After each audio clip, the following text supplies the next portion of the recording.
যুক্তরাষ্ট্রের মিশিগান অঙ্গরাজ্যের bell island পার্কে অনুষ্ঠিত হয়েছে বিশ্বনাথ প্রবাসী কল্যাণ সোসাইটি অব মিশিগানের বনভোজন 2026।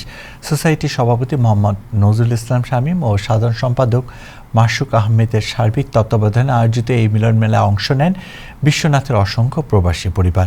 অনুষ্ঠানের প্রধান আকর্ষণ ছিলেন টাইম টেলিভিশনের সিইও আবু তাহের। উপস্থিত ছিলেন টাইম টেলিভিশনের মিশিগান প্রতিনিধি রফিকুল হাসান চৌধুরী তুহিন, মোহাম্মদ খালকুর রহমান, সেলিম আহমেদ, মনজুরুল করিম তুহিন, মইনুল হক, মুজিব আহমেদ মনির, শাহিদুল হক, আরমানি আসাদ, জাকির চৌধুরী, আব্দুস শহীদ, মোসাহিদ হক এবং স্টেট রিপ্রেজেন্টেটিভ পদপ্রার্থী সীমা আহমেদ। এছাড়া বাংলাদেশ অ্যাসোসিয়েশন অব মিশিগান এর সভাপতি জাবেদ চৌধুরী ও ওয়ারেন সিটির ক্রাইম কমিশনার সুমন কবিরের উপস্থিতিতে অনুষ্ঠান আরও প্রাণবন্ত হয়ে ওঠে।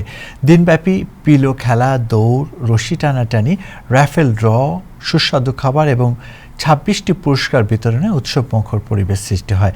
দীর্ঘদিন পর মিশিগানে এসে প্রবাসীদের উষ্ণ ভালোবাসায় সিক্ত হন আবু তাহের। তিনি টাইম টেলিভিশনের পক্ষ থেকে কমিউনিটির পাশে থাকার আশ্বাস দেন এবং স্থানীয় সংবাদ প্রচারে প্রতিনিধি তুহিনের সহযোগিতা কামনা করেন।